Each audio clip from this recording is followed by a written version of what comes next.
அண்ணாச்சி வணக்கம்.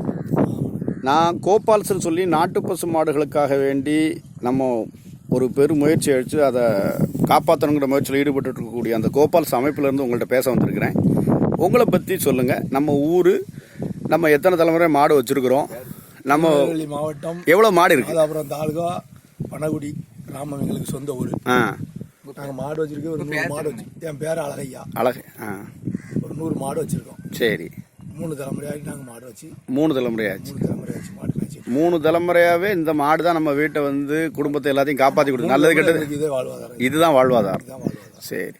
இப்போ நம்ம மேய்க்கிற நிலங்களில் இருக்கக்கூடிய இன்னைக்கு இருக்கக்கூடிய சேலஞ்சஸ், சவால்கள் என்ன இருக்குன்னு நீங்கள் சொல்றீங்க? மழை பெஞ்சா காட்டிலே மாடு மேய்ஞ்சிவிடும். முன்னாடி இப்போ ஒரு 20 வருஷத்துக்கு முன்னாடி ஃபாரஸ்ட்ல மாடு மேய்ஞ்சி. சரி. இப்போ ஃபாரஸ்ட்ல அலோட் இல்லை. அதனால கஷ்டங்கள். அதனால கஷ்டம்தான். முன்னாடி இருந்த மாடுகளுக்கும் இப்போ இருக்க மாடுகளுக்கும் நம்மகிட்ட வந்து சேஞ்சஸ் என்ன இருக்குன்னு நீங்கள் நினைக்கிங்க? மாடு வீரியத்தன்மை குறைவு. வீரியத்தன்மை குறைவு. காட்டில் மேய்ஞ்சா தான் அது வந்து மழை மேய்ஞ்சா தான் மாடு நல்லா இருக்கும். இப்போ மழை மேய்ஞ்சா பசி பட்டு தண்ணி இல்லாமல் ஆகாது மாட்டுக்கு. ஓ, என்னைக்குனாலும் மாடு வயிற்றுக்கு மேய்ஞ்சிக்கிடும், தண்ணி குடிச்சிக்கிடும். சரி. தண்ணி மழையில பஞ்சமே வராது. மலை பகுதிக்கு போயாச்சுன்னா பணத்துள்ள ஊத்து தண்ணி ஊத்துகள் இருக்கு. சரி. பெரிய பெரிய சேனி ஊத்து எல்லாம் இருக்கு. காடு கரையில அப்படி கிடையாது. மழைய நல்ல மழை பெஞ்சா மழையை விட்டு மலையில இருந்து வர ஊத்து வந்தாதான் எங்களுக்கு பண்ண முடியல. இப்ப நாங்க இப்ப இருக்குது ஆனகுளம் கிராமம். எங்க ஊர்ல மேய்ச்சல் இல்லாம வெளியூருக்கு வந்துட்டோம். எங்க ஊர்ல நல்ல சாரல் மழை பெஞ்சு அது பெஞ்சுன்னா மாறி மழை 2 மழையும் பெஞ்சுன்னா எங்களுக்கு எல்லாமே ஆகும். நாங்க குமரி மாவட்டம் பாடு. ஆனா மழையில மேய்ஞ்சால் மாடு இன்னைக்கு எங்க ஒன்று மேய்க்கங்கிறத நினைக்காண்டா. அது சரி. இப்போ மழையில மேய்க்க போயிடலாம். இப்போ உங்க வயசுக்கு நம்ம மாடுகள் வந்து மலையில போய் மேய்ஞ்ச காலகட்டத்தை நீங்க அனுபவிச்சிருக்கீங்களா? அனுபவிச்சிருக்கீங்க.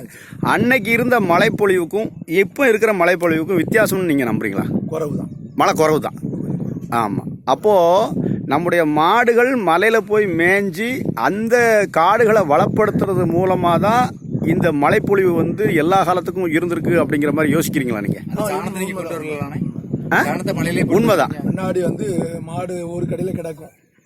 அப்போ இது வந்து எங்க பார்த்தா இந்த மழை வருது அப்படிங்கும்போது அந்த பானை சட்டி எல்லாம் எடுத்து கெட்டி, சாக்கு மூட்டை எல்லாத்தையும் அரிசி எல்லாம் வச்சிருக்கோம்ல, காய்கறி எல்லாம் எடுத்து கெட்டி நம்ம அந்த பானை சட்டியை கழுவி எடுத்து கமுத்தி வச்சா போதும்.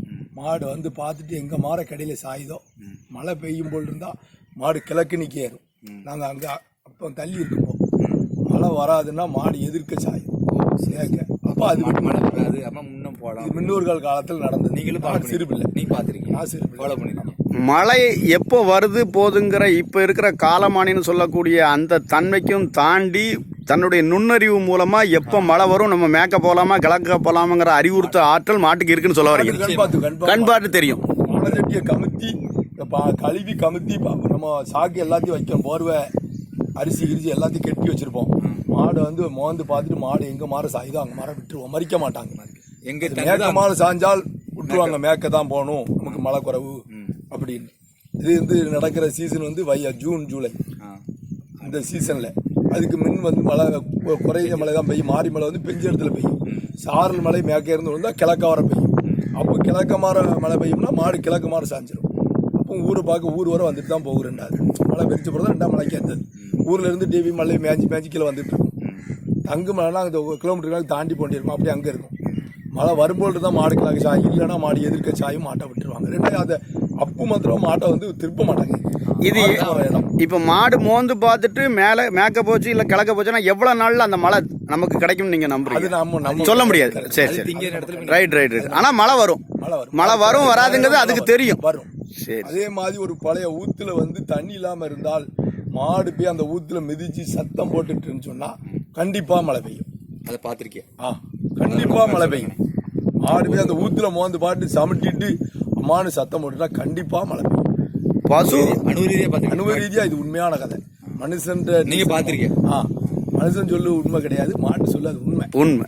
அப்போ தன்னுடைய தேவையை பூர்த்தி பண்றதுக்காக வேண்டியும் மக்களுடைய தேவையை பூர்த்தி பண்றதுக்காண்டி ஈஸ்வரன் பரமாத்மாட்ட அந்த மாடு வந்து வரவாங்கிற மாதிரியான விஷயம் தான் நீங்க நினைக்கிறீங்க.